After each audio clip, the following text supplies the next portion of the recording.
오늘 본문 말씀을 함께 나누며 저는 꿈을 생각하게 되었습니다. 저는 어렸을 때부터 상상하거나 꿈꾸는 걸 굉장히 좋아했습니다. 혼자 자라서 그랬을까요?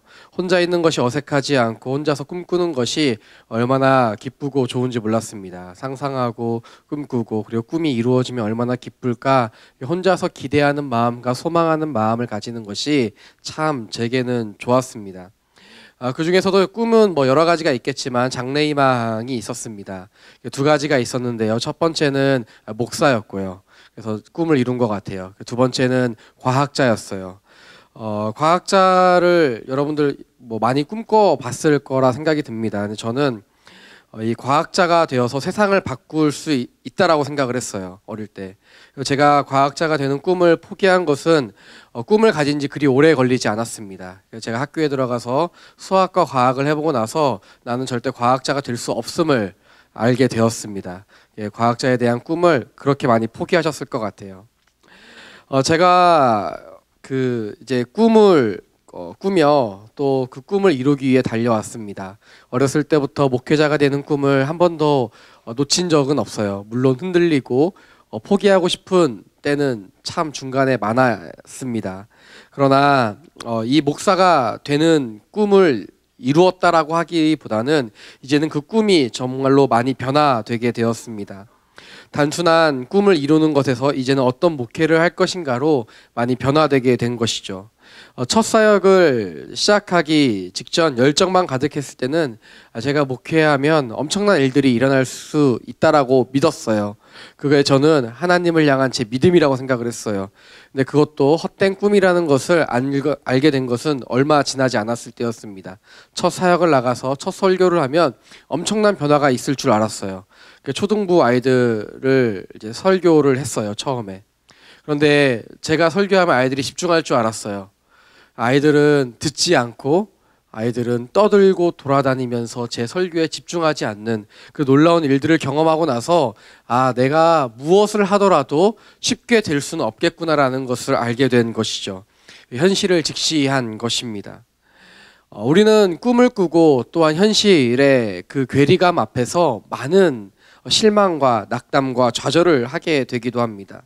꿈과 현실의 간극을 보게 되면 우리는 다시는 꿈을 꾸게 되지 않는 삶을 살아가게 될지도 모릅니다. 어쩌면 우리는 벌써 그 삶을 살아가고 있을지도 모릅니다. 제가 성경에서 꿈하면 떠오르는 사람이 있습니다. 누구일까요? 꿈하면 요셉이라고 많이 대답하시는 것 같아요. 그렇게 대답하실 줄 알았어요.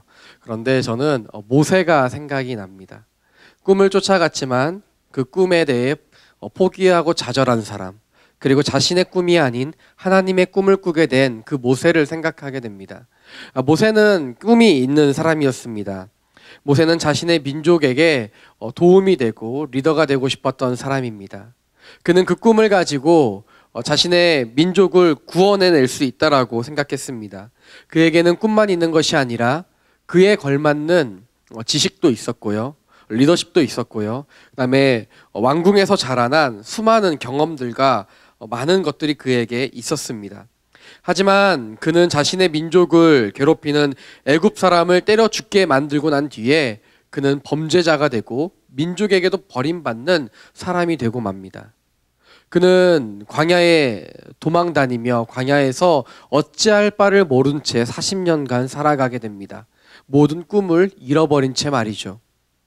그 꿈을 잃어버린 모세는 어느 날 갑자기 하나님께서 부르시게 되고 하나님의 꿈을 꾸게 되고 자신이 아무것도 할 수 없을 것이다라고 여겨졌던 바로 그 시간부터 하나님께 쓰임받게 되는 일들을 경험하게 됩니다. 내 꿈이 아닌 하나님의 꿈을 꾸게 하시고 내 힘이 아닌 하나님의 힘으로 이루게 하시는 일들을 우리는 출애굽기 말씀을 통해 볼 수 있습니다. 오늘 하나님 나라에 대한 그물의 비유를 통해 우리는 하나님의 꿈을 바라볼 수 있게 되기를 축복합니다. 그리고 그 꿈이 나의 꿈이 되고 그 능력이 내 능력이 되는 그 은혜가 저와 여러분의 가운데에 가득하기를 축원합니다. 우리 함께 오늘 말씀 47절 말씀을 읽고 함께 말씀을 나누도록 하겠습니다. 함께 읽겠습니다. 시작. 또한 하늘나라는 바다에 던져 온갖 물고기를 잡는 그물과 같다. 우리가 오늘 말씀을 통해 볼 수 있는 첫 번째는 틀림이 아닌 다름입니다. 가끔 우리가 혼용해서 쓰고 헷갈려 하는 단어가 틀림과 다름인 것 같습니다. 저 사람은 나와 틀려 이런 말들을 많이 쓰죠. 틀린 게 아니죠. 다른 것이죠. 저 사람은 나와 다름을 이야기하는 이야기입니다. 다르다라는 것은 옳고 그름의 문제는 아닙니다. 하지만 틀림은 옳고 그름의 문제인 것이죠. 한국어를 쓰다 보면 저뿐만이 아니라 다르다와 틀리다를 구분해서 쓰는 게 종종 헷갈릴 때가 많이 있습니다. 뜻은 알지만 실질적으로 사용하는 데 있어서 어려움을 겪게 되는 것이죠. 그런데 단어만 헷갈리는 것이 아니라 사실 우리는 우리의 생각과 마음도 그런 것 같습니다. 사람을 대하는 데 있어서 모두가 다 다릅니다. 나와 똑같은 사람은 아무도 없습니다. 여기 계신 분 중에 나와 똑같으신 분이 계신가요? 저와 똑같다라고 생각하시는 분이 계세요? 그러지 마세요. 대답, 혹시 그렇게 생각하시더라도 분명히 다름을 말씀드리겠습니다. 옆에 있는 분들과도 다 다르죠. 우리는 모두 다 다릅니다. 심지어 일란성 쌍둥이라 할지라도 우리는 모두 다 다르고 부부라 할지라도 모두가 다 다릅니다. 다르기 때문에 생각과 생활 양식, 언행이 모두 다를 수밖에 없는 것입니다. 사람이 다른 것은 누구나 다 잘 알고 있습니다. 모르는 분이 없어요. 저도 알고 여러분들도 모두 알고 있죠. 그런데 막상 그 상황을 맞닥뜨리면 우리는 어떻게 반응하게 되나요? 나와 다른 생각을 하는 사람이 그 생각을 말하게 돼요. 내가 별로 좋아하지 않는 행동을 그 사람이 하게 되면 여러분들은 어떻게 반응하시나요? 내가 별로 좋아하지 않는 단어와 그런 뉘앙스의 언어들을 나에게 행하면 여러분들은 어떻게 반응하시나요? 내가 생각하는 선을 넘어가면 그 사람이 어렵게 돼요. 어려운 마음이 자꾸 생기는 거죠. 왜 그런 행동을 할까? 왜 저 사람이 나에게 저런 말을 했을까? 그러면서 나와 다른 그 사람을 향해 이렇게 생각해요. 저 사람은 나와 틀리구나. 이렇게 생각해버리고 나 스스로 넘어올 수 없는 경계선을 긋고 허물 수 없는 장벽을 세우게 됩니다. 그런데 오늘 본문 말씀을 보면 이렇게 이야기하고 있습니다. 하늘나라는 바다에 던져잡는 그물과 같다라고요. 하늘나라는 무엇인가요? 오늘 본문 말씀에서 그물입니다. 즉 하나님께서 던져잡는 그물과 같은 것이죠. 그래서 그 그물과 하늘나라에 들어갈 백성들을 모으시는 겁니다. 어부가 그물을 던져 고기를 잡듯이 주님께서 그물을 던져 사람을 잡으시는 거예요. 여러분들은 어릴 때 이렇게 그물을 던져 고기를 잡아보신 적이 있으신가요? 저는 어릴 때 시골에서 자랐잖아요. 시골에서 자라서 손으로 메기를 잡는 형들을 보았고요. 낚시를 해서 그 천연기념물인데요. 그 천연기념물 물고기를 잡아서 먹는 형들을 보았어요. 그 형들을 따라다니면서요, 족대로 이렇게 고기를 잡기도 했어요. 여러분들은 그런 경험 별로 없으신 것 같아요. 굉장히 생기신 것부터가 도시인처럼 생기셨어요. 저처럼 별로 그렇게 생기시지 않은 것 같아요. 그런데 말이죠.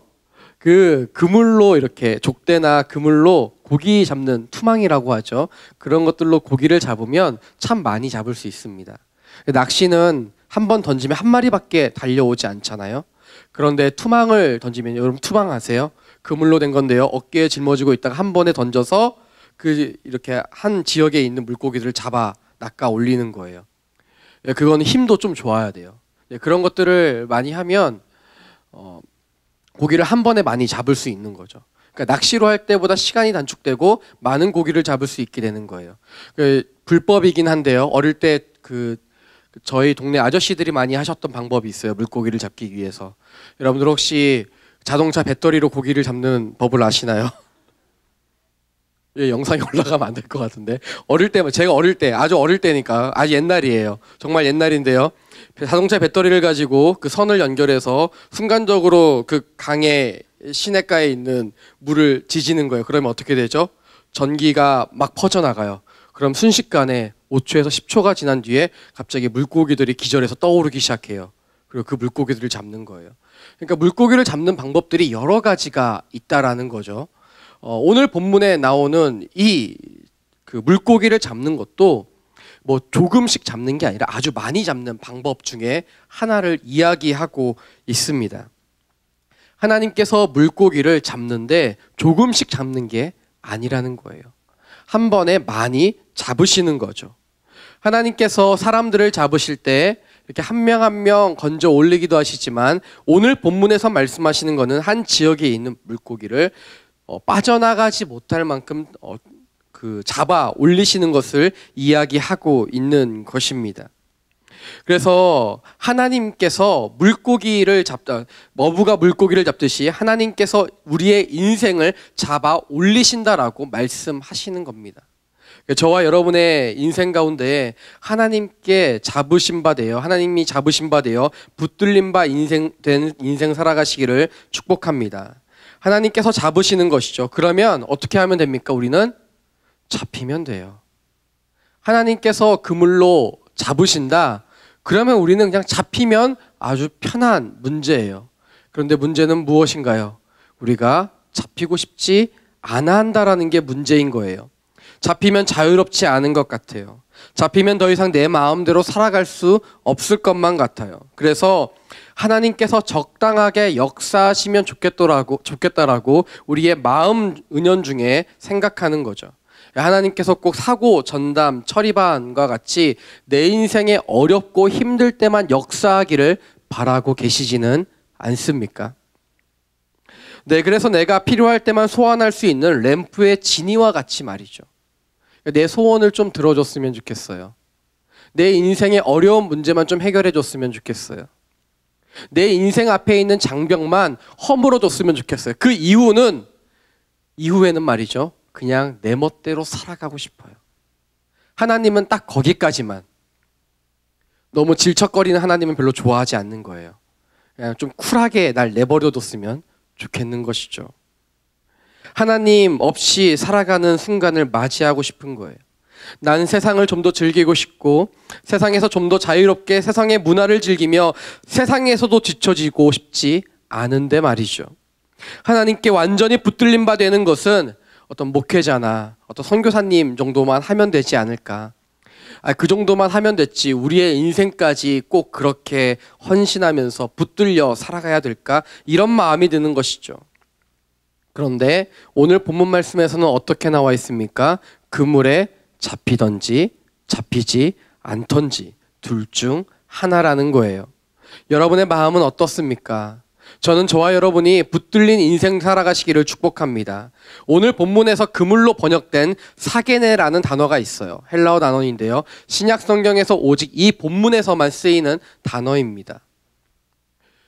사게네라는 단어는요, 그냥 그물이 아니라 떼지어 다니는 물고기를 한 번에 잡기 위한 단어예요. 그래서 우리가 우리말로 좀 더 쉽게 표현하자면요, 쌍끌이 어선 같은 거예요. 그게 뭔지 아세요?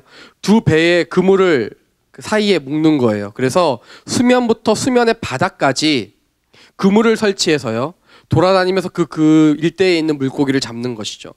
그래서 이 그물을 걷어 올리기 위해서는 한두 명으로 되지는 않아요. 최소 6명에서 8명 이상은 남자가 있어야, 성인 남자가 있어야만 그물을 걷어 올릴 수 있을 만큼 그물이 아주 크고 잡히는 물고기도 아주 많은 그물인 것입니다. 그래서 이 그물을 통해서 어부는 그 지역에 있는, 그 바닥에 있는 모든 물고기까지 다 잡아 올리는 거예요. 지금 예수님께서 이 비유를 설명하는 곳이 어디입니까? 갈릴리 호수 혹은 갈릴리 바다라고 불리우는 지역에서 이 비유를 말씀하고 있습니다. 이 비유를 듣던 사람들은 이 그물을 사용한다는 것이 모든 물고기를 놓치지 않고 다 잡겠다라는 그 의지의 표현인 것을 알고 있었을 거예요. 어부가 이 그물을 통해 물고기를 잡으려는 것과 마찬가지로 하나님께서 하늘나라에 드릴 백성들을 얼마나 붙들려고 하시는지를 알았을 거라는 거예요. 이것이 바로 하나님의 사랑입니다.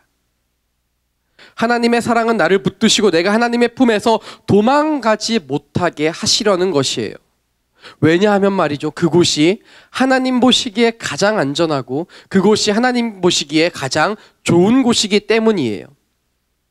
그래서 가장 안전하고 가장 편안하고 가장 자유로운 곳에 있게 하시는 것이 하나님의 사랑인 거예요.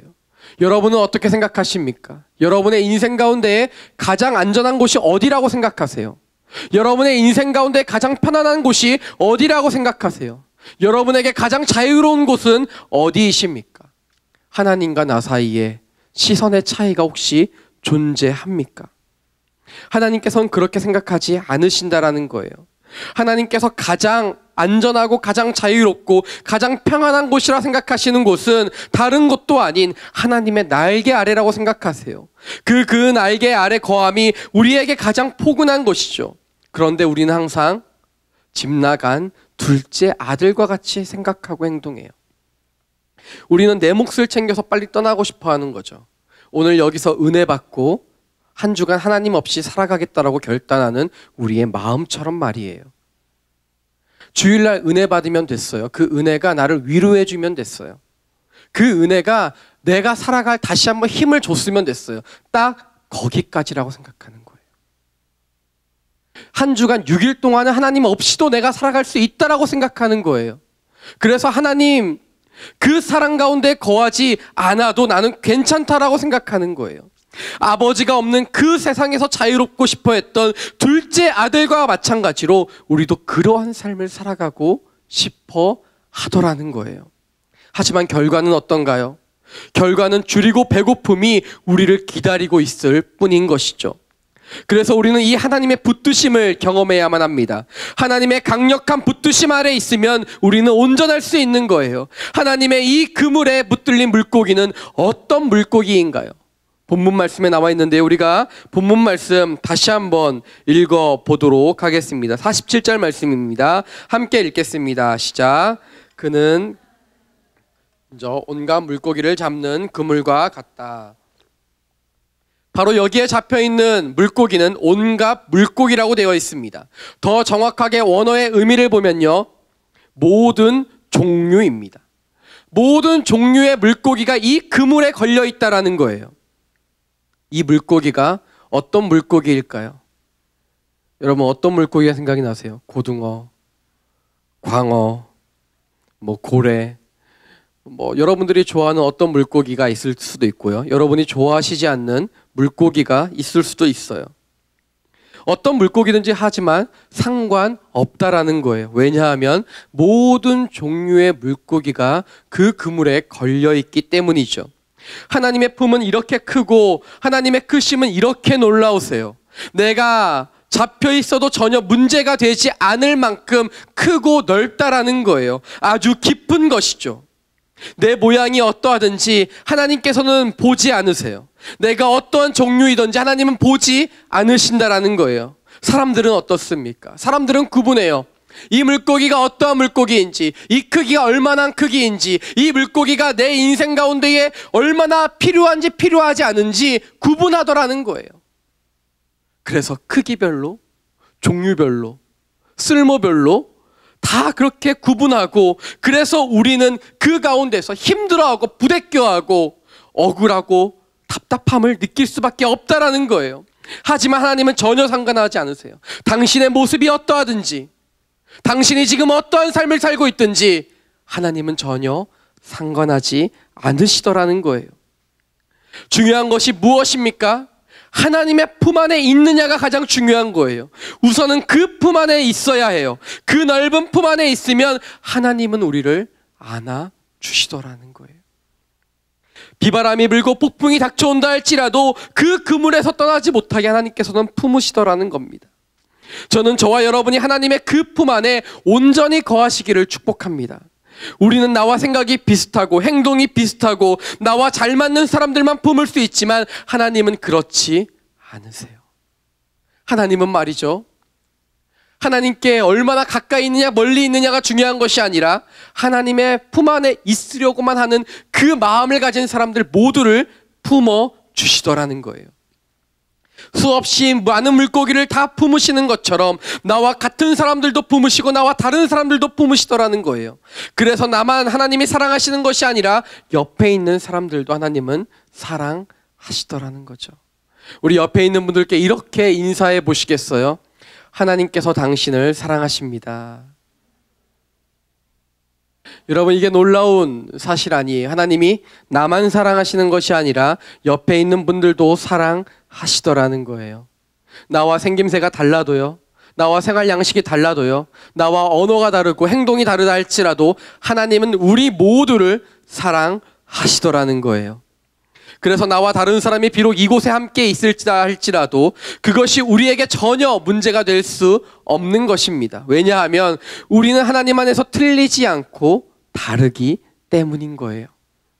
온갖 물고기가 하나님의 그물 아래 잡혀 있는 것처럼 우리도 잡힌 바 된 인생이기 때문인 것입니다. 나의 성향보다 더 중요한 것은 하나님 아래 있다라는 것이죠. 하나님께 우리 모두가 붙들렸다는 사실이 더 중요하다라는 거예요. 나와 다르더라도 우리는 주님 안에서 한 형제요, 자매요, 동역자이기 때문입니다. 저는 저와 여러분이 이 사실을 기억하고 우리의 삶 속에 날마다 적용하며 살아가시기를 축복합니다. 예수님께서는 말이에요, 유대인만 찾아가지 않으셨습니다. 예수님은 유대인이셨지만 죄에 있는 사람들도 찾아가시고 이방인들도 찾아가셨다라는 거예요.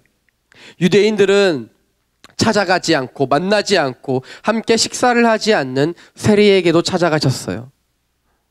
몸을 파는 직업을 가진 사람들에게도 찾아가셨고요, 그들과 함께 식사도 하셨습니다. 유대인들은 가지도 않고 마주치더라도 말도 걸지 않는 사마리아인, 또한 사마리아 여인에게도 찾아가셔서 그녀에게 구원을 말씀하셨어요. 모세의 형제인 아론과 미리암은 모세에게 에티오피아 여인과 결혼한 것을 두고 비난하지만 하나님께서는 오히려 모세를 품으시고 미리암에게 문둥병을 걸리게 하신 이 사건을 우리는 비전 통독 90일을 통해 배우고 있습니다. 할렐루야.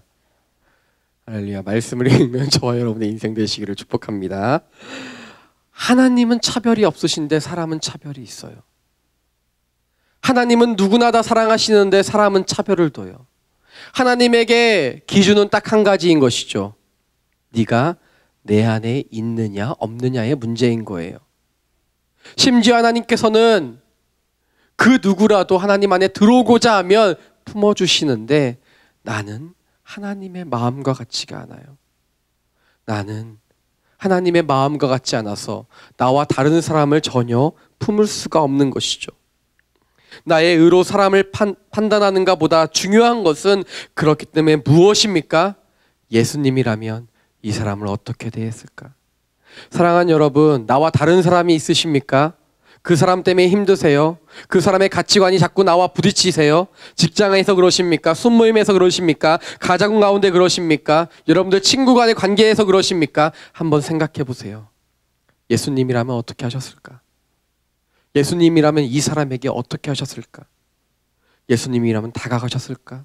먼저 인사를 하셨을까? 먼저 손 내미셨을까?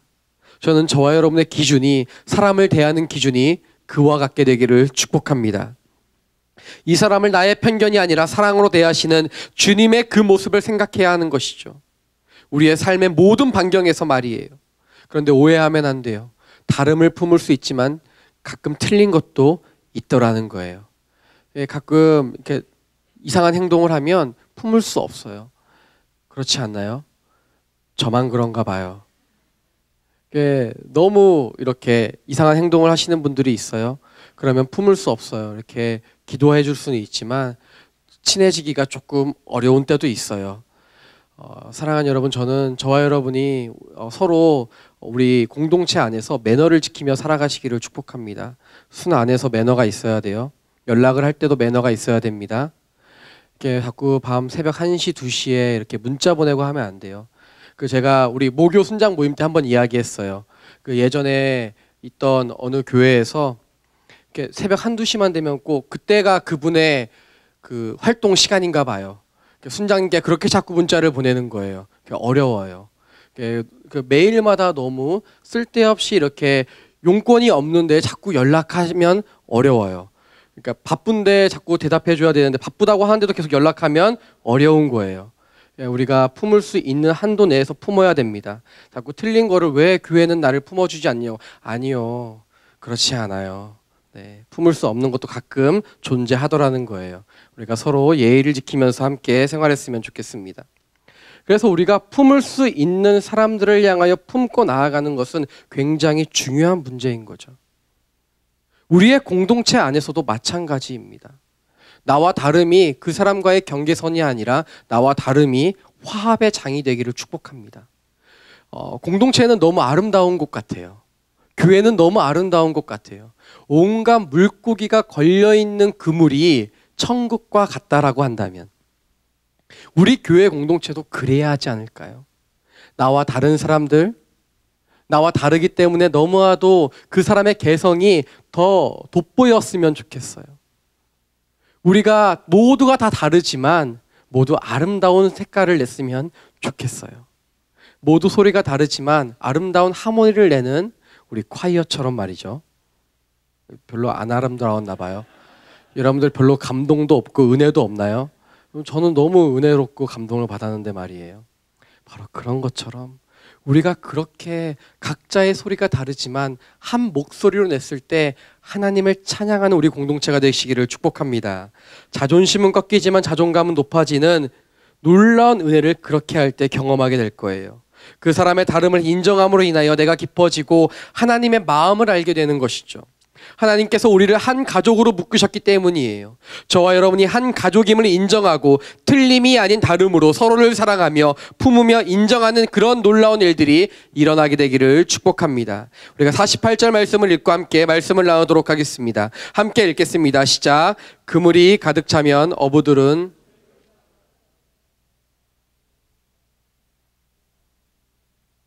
우리가 본문 말씀을 통해 볼 수 있는 두 번째는 쓸모는 주인이 결정한다입니다. 오늘 본문을 보면 이렇게 나와 있습니다. 그물을 끌어내서 물고기를 담죠. 한쪽에는 바구니에 담습니다. 그리고 한쪽은 버립니다. 물고기가 바구니에 담기는 것도 있고 버려지는 것도 있더라는 거예요. 바구니에 담는 물고기는 좋은 물고기라고 이야기하고 있습니다. 버리는 물고기는 나쁜 물고기라고 이야기하고 있습니다. 같은 그물에 걸렸다 할지라도 어느 물고기는 주인이 택한 물고기가 되고 어느 물고기는 주인이 버리는 물고기가 되더라는 것이죠. 오늘 본문에서 좋은 고기에 좋은이라고 번역된 이 말은 원어에서 좀 더 정확하게 보면 적합한 것들 혹은 쓸모 있는 것들이라고 번역될 수 있습니다. 나쁜 고기의 나쁜은요, 썩은 것들 혹은 무가치한 것들이라고 번역이 될 수 있습니다. 즉 그물을 올려서 보니까 그 그물 안에는 어부가 보기에 적합하고 쓸모 있는 물고기가 있는 반면에 어떤 물고기들은 말이죠, 쓸모없고 썩어져 있는 물고기가 있더라는 거예요. 바로 하나님께서 보시기에, 어부가 보시기에 어부의 입장에서 무가치하고 필요 없는 물고기는 버릴 수밖에 없더라는 것이죠. 지금 이 비유를 설명하고 있는 곳이 어디라고 했죠? 갈릴리 호수라고 했습니다. 듣고 있는 대상들은요, 제자들입니다. 제자들 중 상당수는 어부 출신입니다. 얼마나 이 상황에 대해 그들이 잘 알고 있을지 우리는 상상해 볼 수 있습니다. 갈릴리 호수 주변에 사는 어부들은 이스라엘에서도 가장 못 사는 축에 속했습니다. 이스라엘의 경제 자체가 농업과 목축업입니다. 주된 경제 산업이 바로 그것이죠. 그래서 갈릴리에서 나는 물고기로 뭔가를 큰 부자가 되기는 어렵습니다.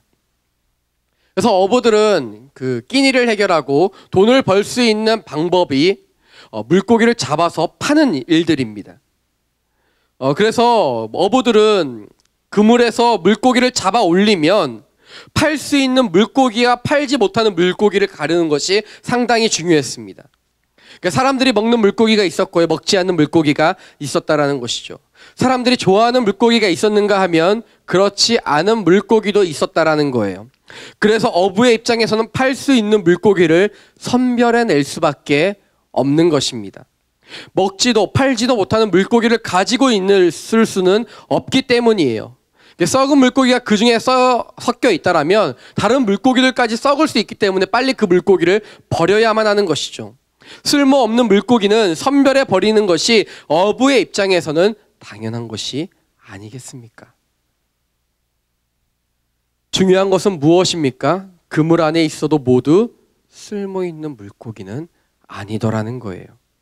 신앙생활을 똑같이 하는 것 같아도 모두 하늘나라에 들어갈 수 있을까? 주님만 아십니다. 오늘 본문 말씀 외에 다른 본문을 한번 읽도록 하겠습니다. 마태복음 7장 21절 말씀입니다. 우리가 함께 읽겠습니다. 시작. 내게 주님 주님 하는 사람이라고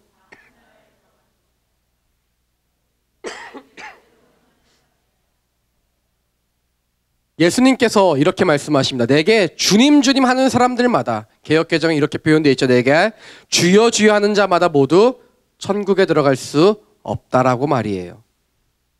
그럼 어떻게 천국에 들어갈 수 있어야 됩니까? 내 아버지의 뜻대로 행해야만 들어갈 수 있다라고 말씀하고 있습니다. 입술로는 믿음을 이야기합니다. 하나님을 말합니다. 그의 삶과 마음이 진정 그렇지 않다면 아무리 입술로 고백하고 아무리 찬양을 하고 성경을 읽는다 할지라도 하늘나라에 들어갈 수 없다라고, 그 마음 가운데 믿음이 없으면 하늘나라에 들어갈 수 없다라고 이야기하고 있습니다. 이와 마찬가지로 그물에 걸려있다 할지라도 모두 쓸모있는 고기는 절대 아니라는 거예요. 버려질 고기도 있습니다. 무엇이 나의 구원을 보장해 줍니까? 사랑하는 여러분, 여러분의 구원을 무엇이 보장해 줍니까? 무엇이 나의 온전한 신앙을 보전해 주냐는 거예요. 내가 리더라는 사실이 그렇게 해주지 않는다라는 거예요. 내가 교회에 나온다는 사실만으로 보장해 주지 않습니다. 내가 순모임에 잘 나눈다고 해서 그것을 보장해 주지 않는다라는 거예요. 유대인들이 어땠는지 아십니까, 여러분? 유대인들은 자신들만이 하나님께 구원받는다 생각을 했어요. 그러니까 선민사상, 선민의식이 있었던 것이죠. 그러니까 자신들은 아브라함의 자손이에요. 그래서 믿음의 자손이기 때문에 우리는 구원받을 수 있다 생각했어요. 물론 우리만 구원받을 수 있다라고 생각했습니다. 하나님께서 출애굽시킨 민족이 바로 자신들이기 때문이에요.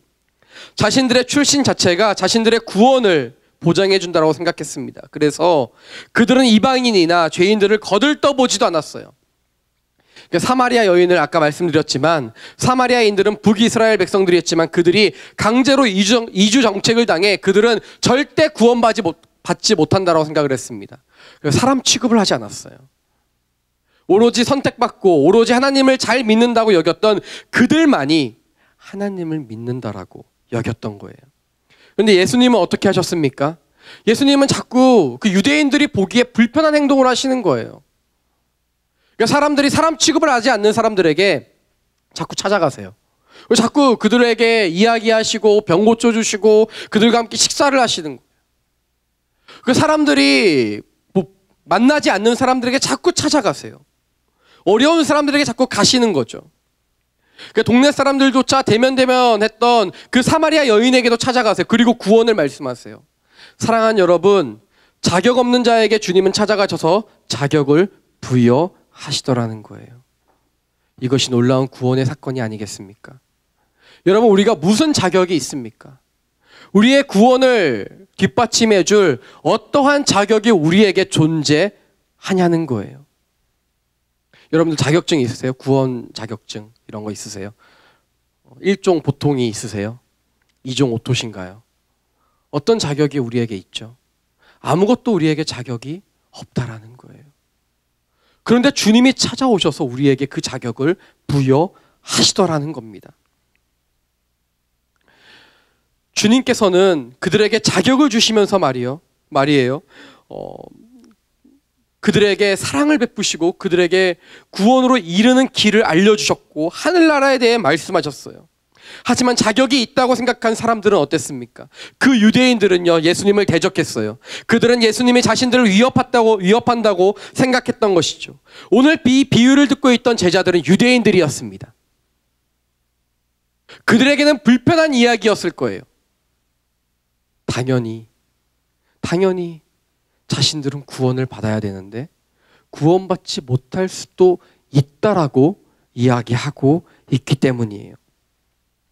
주님을 믿는 온전한 믿음이 없고 그의 행하는 믿음이 없으면 안 된다라는 것을 다시 상기시켜주고 있는 것이에요. 오늘 이 자리에 나온 저와 여러분은 어떤 사람입니까? 저와 여러분은 하나님 앞에서 어떠한 믿음을 가지고 살아가고 계신가요? 오늘 이 자리에 나와 있다는 것 자체가 우리에게 혹시 안도감을 주진 않으십니까? 내가 일주일에 한번 예배하고 순모임한다는 그 사실만으로 종교적 의무를 다 했다라고 생각하지는 않으세요? 내가 크리스천이라는 사실이 현재의 내 삶과 영원한 내 삶에 무엇인가를 보장해 준다고 생각하고 믿고 있지는 않느냐라는 거예요. 오히려 그물에 걸려 있다는 사실이 나를 안도하게 한다 할지라도 그 사실 때문에 내가 쓸모있는 물고기인지 쓸모없는 물고기인지 알 수 없을지도 모른다라는 것입니다. 사랑하는 여러분, 하나님 앞에 섰을 때 정말 내가 칭찬받을 만한 종입니까? 아니면 칭찬받지 못할 종입니까? 달란트까지는 똑같이 받아요. 5달란트도 받고 2달란트도 받고 1달란트도 받죠. 5달란트와 2달란트 받은 그 종들은 어떻게 했습니까? 열심히 그 달란트를 가지고 하나님 나라를 확장했어요. 1달란트 받은 사람은요, 받기만 했어요. 잘 보존하긴 했지만 아무것도 하지 않았더라는 거예요. 그러면서 예수님께 주인에게 돌아와 책망을 받게 되는 것이죠. 똑같이 받은 그 사실이 마지막에 내 발목을 잡을 수도 있더라는 거예요.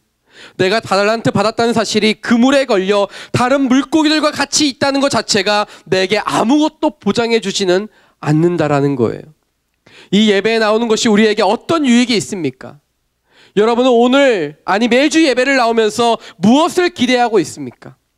여러분, 우리가 예배를 나오면 아무런 준비 없이 힘든 몸을 이끌고 적당한 마음의 위로를 받기 위해 이 예배에 나올 수는 없습니다. 여러분, 많이 힘드세요? 많이 어려우세요?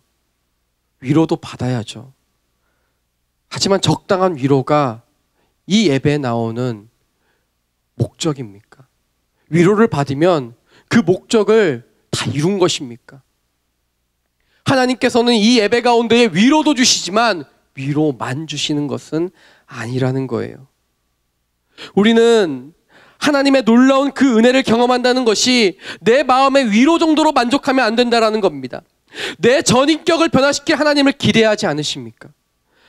저는 요즘에 예배를 묵상하며 오늘 이 예배가 내 인생의 마지막 예배라면 어떻게 예배를 드려야 될까를 묵상하게 됩니다. 생각하게 돼요. 여러분, 오늘 이 예배가 마지막 예배가 아니라고 자신할 수 있으십니까? 어느 누가 그렇게 자신할 수 있을까요?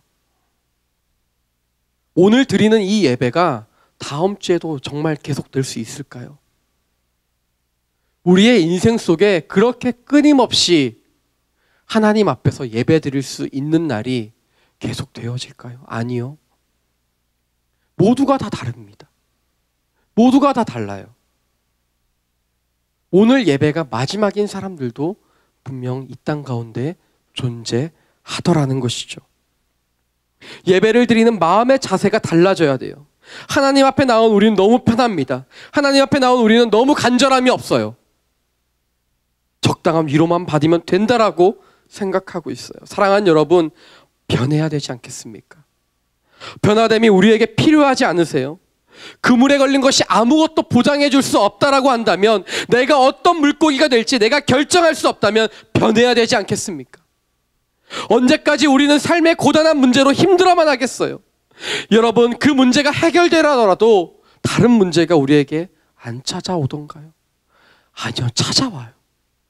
문제가 해결돼도 또 다른 문제가 우리를 찾아오더라는 거예요. 문제는 계속 꼬리에 꼬리를 물어요. 그러다 문제가 복합적으로 오는 순간 도대체 왜 하나님은 나의 인생 가운데에 아무것도 해결해 주지 않느냐라고 우린 그렇게 하나님 앞에 불평과 불만을 내어놓지는 않습니까?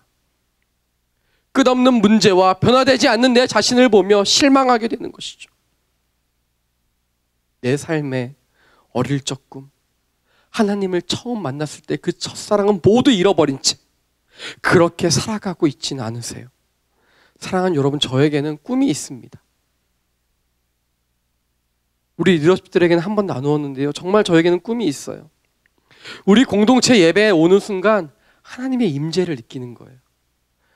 하나님이 계실지도 모른다는 사실이 아니라 누가 들어오더라도, 교회에 처음 오는 사람이 이 예배 가운데 들어오더라도 하나님을 느끼고 경험할 수밖에 없는 그 임재 말이에요. 사탄이 내 마음을 흐트려 놓을 수 없는 그 임재, 하나님의 압도적인 그 임재가 우리 예배 가운데 있기를 저는 꿈꿔요. 그래서요, 중대부고 저 정문 앞에서 걸어 들어올 때부터 하나님의 임재하심을 느끼며 가슴이 두근거리는 거예요. 하나님을 만날 그 마음 때문에 도저히 이 심장이 주체가 되지 않는 그 마음, 그 예배. 그 예배가 우리 예배 가운데 임하기를 저는 갈렙 공동체 오기 이전부터 지금까지도 한순간도 이 꿈을 버려본 적이 없고 이 꿈을 놓고 기도하고 있어요. 여러분은 어떠신가요? 사랑하는 여러분, 예배를 대하는 여러분의 마음은 어떠신가요? 하나님을 만날 마음의 준비를 하고 오늘 이 예배에 나왔냐라는 거예요. 사랑하는 여러분, 한번 상상해 보세요. 하나님이 그렇게 임재하시는 그 예배, 우리가 지금 이 자리에 그렇게 앉아 있다면 우리가 어떻게 예배를 드리고 있을까요? 그래서 어떤 문제를 가지고 와도 이 예배 가운데 나오면 어떤 아픔이 있다 할지라도 하나님께서 위로하시는 그 정도가 아니라 그분 안에 있기 때문에 삶의 문제가 아무런 문제가 되지 않는 거예요. 우리 바로 갈렙 예배가 그렇게 될 것입니다. 사랑하는 여러분, 우리 갈렙 예배가 하나님의 임재하심이 가득한 예배, 하나님의 꿈을 꾸는 예배, 하나님을 경험하는 예배, 그 누가 온다 할지라도 하나님의 압도적인 그 은혜 아래 온전한 우리의 삶을 드릴 수 있는 그 예배가 바로 이 자리 가운데 임하게 될 줄 믿습니다. 그물에 걸려있는 것보다 더 중요한 물고기를 선별할 때 주인의 마음에 흡족한 그 물고기가 우리는 되어야 하는 것입니다. 여러분, 그날은, 선별할 그날은 분명히 옵니다. 그날은 또한 곧 오게 될 거예요. 그래서 지금이 중요합니다. 내게 주어진 오늘 하루를 하나님 앞에서 어떻게 살아갈 것인가. 그리고 우리의 시선은 그날을 바라보는 것이죠. 하나님께 택함받아 천국에 들어갈 그날을 말이에요. 저와 여러분의 인생 속에 그런 놀라운 일들이 일어나기를 축복합니다. 우리가 49절과 50절 말씀 함께 읽고 말씀을 나누도록 하겠습니다. 함께 읽겠습니다. 시작.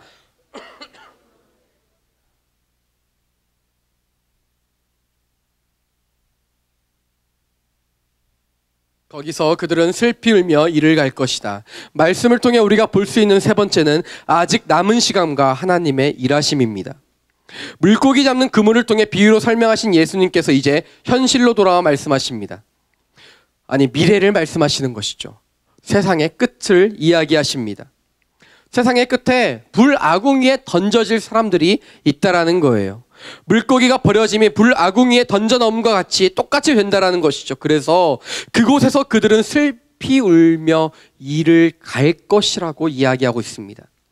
영원한 형벌에 처해지는 것이죠. 예수님을 믿지 않는 사람들과 예수님을 허투루 믿은 사람들 모두 종래에는 불아궁이에 던져질 수밖에 없어요. 그래서 우리가 이런 사실을 보면서 한 가지를 확인할 수 있습니다. 그것은 우리의 삶도 우리 주변의 사람들도 언젠가는 이런 결과를 맞이할 수밖에 없다라는 것입니다. 오늘 본문 말씀에서 이런 일이 언제 일어난다라고 되어 있습니까? 바로 세상의 끝입니다. 세상의 끝, 우리 인생이 끝나는 시점과 세상이 끝나는 그 시점이 전까지는 우리에게 아직 시간이 남아있고 가능성이 있다라는 거예요. 아직 시간이 있습니다, 여러분. 우리의 삶 속에 변화될 수 있는 충분한 시간이 있어요. 그리고 우리의 가족과 우리의 직장의 동료들과 우리의 친구들, 그 모든 사람들이 변화될 시간이 아직 우리에게는 주어져 있다라는 거예요. 시간이 없고 가능성이 없었더라면 주님은 제자들에게 이런 말씀을 안 하셨을 거예요. 제자들에게 주님은 하늘나라에 대해 말씀하세요. 그들은 아직 변화되지 않은 것을 주님은 알고 계셨어요. 아니, 주님께서 승천하실 때까지 그들은 변하지 않았습니다. 예수님께서 부활하시고 제자들에게 찾아오시죠. 하늘나라에 대해서 막 가르치세요. 그리고 하늘로 승천하기 직전 제자들은 놀라운 질문을 하게 돼요. 하늘나라에 대해서 그렇게 가르쳤는데도 말이죠. 사도행전 1장 6절 말씀에 보면 이렇게 이야기하고 있습니다. 함께 읽겠습니다. 시작. 그래서 그들은 다 같이 모여 있을 때 예수께 물었습니다. 주여, 주께서 이스라엘에게 나라를 회복시켜 주시려는 것이 지금입니까? 놀라운 이야기를 해요. 하늘나라에 대해 그렇게 이야기하였더니 사람들이 하는 이야기는 무엇입니까? 제자들이 하는 이야기는요, 이스라엘의 회복에 대해서 이야기하고 있어요. 그래서 이런 말들이 있어요. 그 직장이나 모든 공동체에서 한 사람에게 비전이 심어지기까지 몇 번 말을 해야 되는지 압니까? 똑같은 이야기를 10,000번 이상 얘기해야 그 사람의 마음에 그 비전이 심겨진다고 해요. 그래서 저도 이 하나님의 임재하심의 예배에 대해서 한 10,000번 정도는 얘기해야 우리가 다 같이 꿈을 꿀 수 있지 않을까. 그래서 저런 여러분들이 별로 반응하지 않아도 괜찮아요. 아직 10,000번이 안 됐기 때문이에요. 한 10,000번 정도는 얘기해야 우리 같은 꿈을 꿀 수 있지 않을까 싶습니다. 제자들에게 수없이 이야기했는데도 그들은 변하지 않아요. 그들은 아직까지도 세상이 꿈꾸는 그 꿈을 꾸고 있더라는 거예요. 하늘나라에 대해 가르쳤더니 이스라엘의 회복을 말하고 있습니다. 이들이 이런 존재임을 알매도 주님은 처음부터 마지막까지 하늘나라에 대해 말씀하시고 그들이 변화되기를 기다리고 계신 거예요. 그리고 주님이 하늘로 올라가시고 성령님이 그들 가운데 오시고 난 후에야 그들이 하늘나라를 소망하게 되었습니다. 그들이 소망하게 되자 이 땅에서의 어려움과 슬픔은 바라보지 않게 되었습니다. 예수님께 들었던 그 이야기가 이제 사실로 믿어지기 때문이에요. 마지막의 때를 믿게 되고 하늘나라의 실체를 알게 되자 이 땅은 거쳐가는 곳임을 알게 된 것이죠. 비로소 하늘나라를 꿈꾸는 자의 삶을 살아가게 되는 것입니다. 그렇게 보니 하늘나라를 꿈꾸는 자의 삶은 하나님의 은혜가 아니고서는 도저히 이루어질 수 없더라고요. 지금도 불구아궁이에 던져지는 인생을 구해낼 수 있는 것은 오직 하나님밖에 없습니다. 여러분, 전도해 보시면 아시겠지만 전도가 쉽습니까? 절대 쉽지 않아요. 전도하려고 해도 전도하려는 걸 어떻게 그렇게 잘하는지 모르겠어요. 전도를 하려고 하면 방어막을 치고 자꾸 어려운 이야기를 해요. 교회 가자고 하면 자꾸 어려워하고 힘들어해요. 절대 내 마음대로 되지 않더라는 것입니다. 하나님께서 하시지 않으면 한 영혼이 하나님 앞에 돌아오는 것이 너무나도 어려운 일이더라는 거예요. 하지만 하나님이 하시면 가능하시더라는 겁니다. 우리는 그래서 오늘 두 가지를 알 수 있습니다. 아직 남아있는 시간과 하나님은 가능하시다라는 거예요. 우리에게는 시간이 있습니다. 하나님 앞으로 나아가 우리의 삶이 변화될 시간과 우리의 가족과 사랑하는 사람들 모두가 변화될 그 시간이 남아있어요. 그런데 중요한 것은 무엇입니까? 우리가 그 시간이 얼마나 남아있는지를 모른다라는 거예요. 분명 타이머는 맞추어져 있습니다. 시간은 흐르고 있어요. 우리는 그 시간이 얼마나 남아있는지를 잘 모른다라는 게 문제예요. 그래서 우리는 그 타이머의 시간이 다 지나가고 울리기 전에 전도를 해야만 한다라는 것이죠. 그 종소리를 듣기 전에 하나님께 간구해야 되는 거예요. 남아있는 가능성의 시간을 너무 길게 보면 안 돼요. 언제 이 시간이 끝날지 모르기 때문인 것이죠. 사랑하는 여러분, 저는 저와 여러분에게 권면합니다. 우리 가족과 친구들, 직장에 있는 동료들을 그냥 내버려 두지 마세요. 그 시간이 다 지나가기 전에 그들을 하나님께 돌아올 수 있도록 기도하시고 전도하셔야만 하는 것입니다. 얼마 남은지 모르는 각자의 시간이 주어졌다면 그들을 위해 먼저 믿은 우리가 기도해야 되지 않겠습니까? 나를 먼저 부르시고 믿게 하시고 그 통로로 사용하시려는 주님의 그 계획에 우리가 동참해 나가야 되지 않겠습니까? 우리에게 삶의 자리에서 여러 가지 문제들이 도전합니다. 당면한 과제들이 너무 많이 있죠.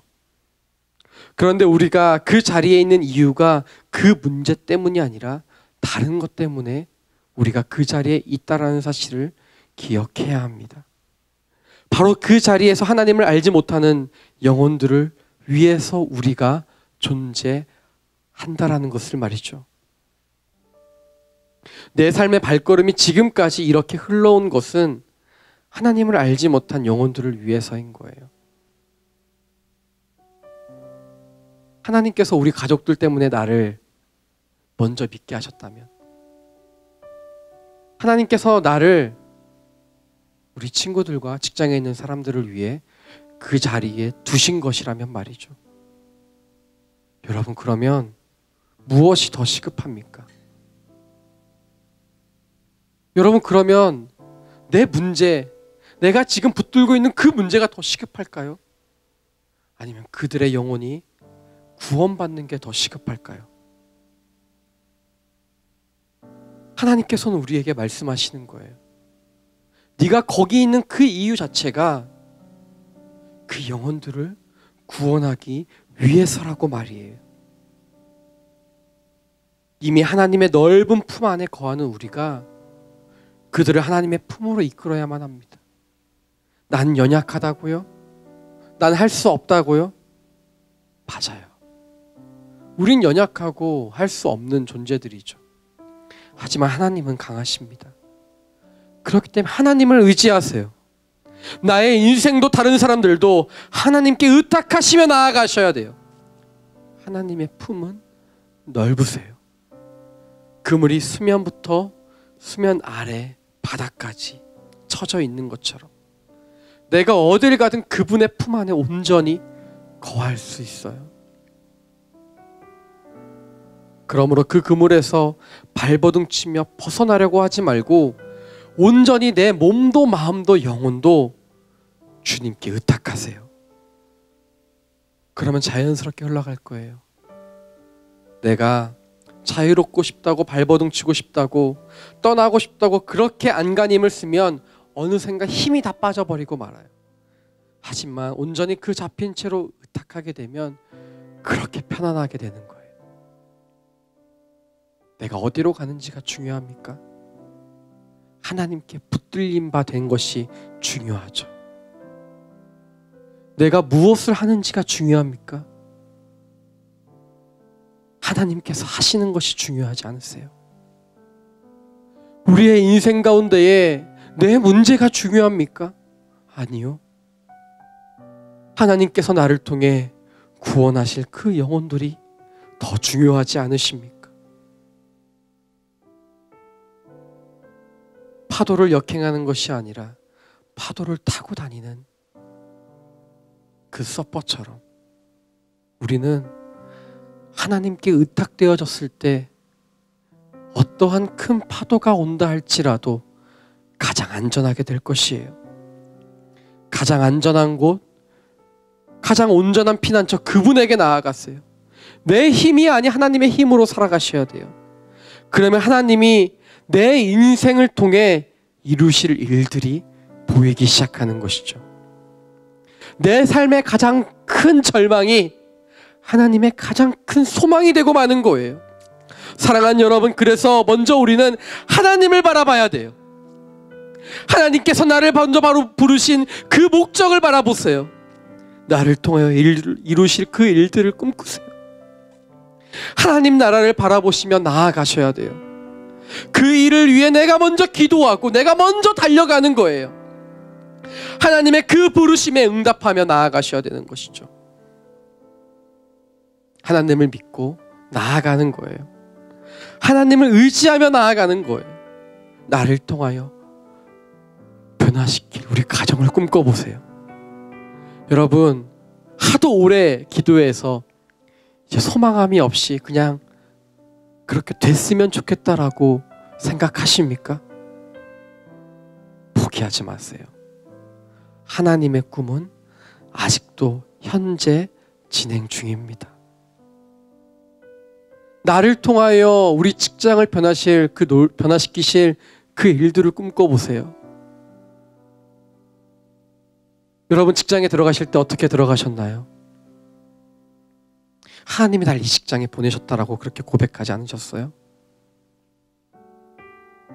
여러분, 처음 하나님 믿었을 때 너무 기쁠 때 믿지 않는 우리 가족들을 보고 어떻게 생각하셨습니까? 하나님, 함께 예배드릴 날을 꿈꾸게 해달라고, 그런 날이 곧 속히 오게 해달라고 기도하지 않으셨어요?